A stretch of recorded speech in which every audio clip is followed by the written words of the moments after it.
Hi friends, welcome to our blogs. ನಾವಿವತ್ತು ಒಂದು special ಆದಂತಹ ಒಬ್ಬಟ್ಟಿನ ಸಾಂಬಾರನ್ನ ಮಾಡ್ತಿರೋದು. ಅದನ್ನು ಯಾವ ರೀತಿ ಮಾಡೋದು ಅಂತ ನೋಡೋಣ. ನಾನಿಲ್ಲಿ ಹೋಳಿಗೆ ಸಾಂಬಾರು ಮಾಡಲು 2 ಗಡ್ಡೆ ಬೆಳ್ಳುಳ್ಳಿ, ಈರುಳ್ಳಿ, ಕೊತ್ತಂಬರಿ ಸೊಪ್ಪು, ಕರಿಬೇವು ಸೊಪ್ಪು, ಹಾಗೆ ಹುಣಸೆಹಣ್ಣಿನ ರಸ,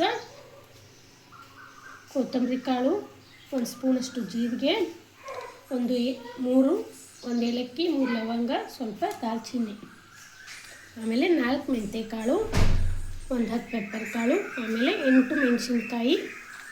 ಇವಾಗ ಒಂದು 4 ಪೀಸ್ ಕೊಬ್ಬರಿನ ತೊಗೊಂಡಿರೋದು. ಇವಾಗ ಇದನ್ನು ಒಂದು ಸ್ವಲ್ಪ ಹುರ್ಕೊಂಡು ನಂತರ ಅದನ್ನು ಯಾವ ರೀತಿ ಮಾಡೋದು ಅಂತ ನೋಡೋಣ ಬನ್ನಿ.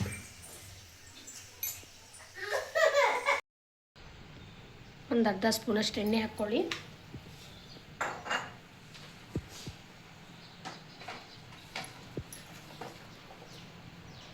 ಇವಾಗ ಚಿಕ್ಕದಾದಂಥ ಒಂದು 6 ಈರುಳ್ಳಿ, ಆಮೇಲೆ 4 ಪೀಸ್ ಕೊಬ್ಬರಿ, 8 ಮೆಣಸಿನ್ಕಾಯಿ, 10 ಪೆಪ್ಪರ್ ಕಾಳು, ಸ್ವಲ್ಪ ದಾಲ್ಚಿನ್ನಿ, ಏಲಕ್ಕಿ ಮತ್ತು ಲವಂಗ, ಆಮೇಲೆ ಸ್ವಲ್ಪ ಇದನ್ನು ಫ್ರೈ ಮಾಡ್ಕೋಬೇಕು. ಆಮೇಲೆ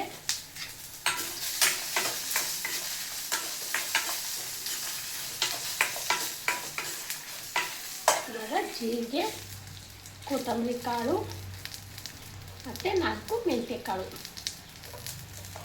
ಸ್ವಲ್ಪ ಫ್ರೈ ಮಾಡಿ ಗ್ಯಾಸ್ನ ಆಫ್ ಮಾಡ್ಕೊಂಡೋಣ.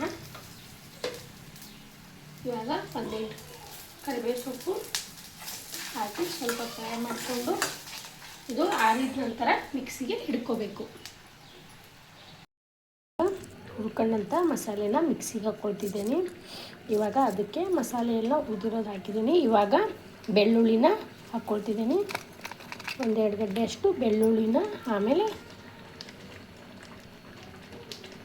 ಸ್ವಲ್ಪ ಕೊತ್ತಂಬರಿ ಸೊಪ್ಪನ್ನ ಹಾಕ್ಕೊಂಡು ಇದನ್ನು ಒಂದ್ಸರಿ ಮಿಕ್ಸಿಗೆ ಹಾಕ್ಕೊಂಡು ಬರೋಣ.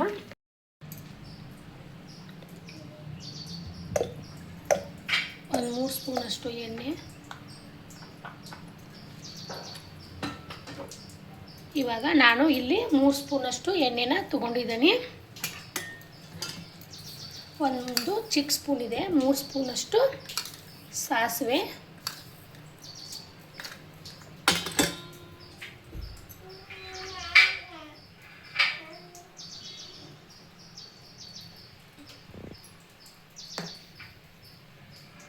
ಚಟ್ಪಟ್ ಅಂದಮೇಲೆ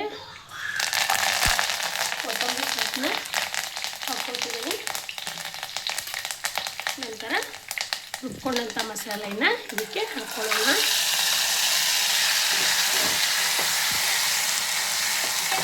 ಇದನ್ನೇನು ಎಣ್ಣೆಯಲ್ಲಿ ಫ್ರೈ ಮಾಡೋ ಅವಶ್ಯಕತೆ ಇರಲ್ಲ.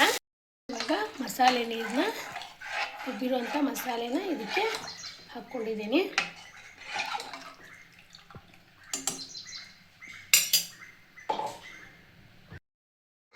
ಇವಾಗ ಕುದಿಸಿಟ್ಟಂತಹ ಬೇಳೆಯ ನೀರನ್ನು ಇವಾಗ ಮಸಾಲೆಗೆ ಮಿಕ್ಸ್ ಮಾಡ್ಕೊಳ್ಬೇಕು.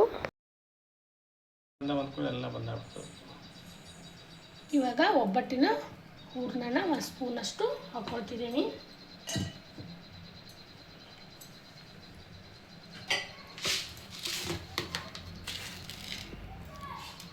ಇವಾಗ ರುಚಿಗೆ ತಕ್ಕಷ್ಟು ಉಪ್ಪು,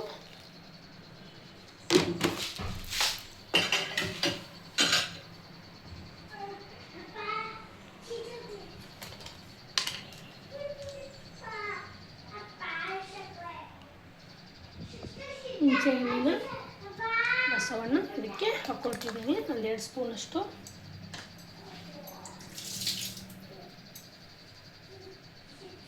ಇವಾಗ ಇದನ್ನು ಕುದಿಯಲು ಇಡೋಣ. ಒಂದು 10 ನಿಮಿಷ ಕುದೀಲಿ.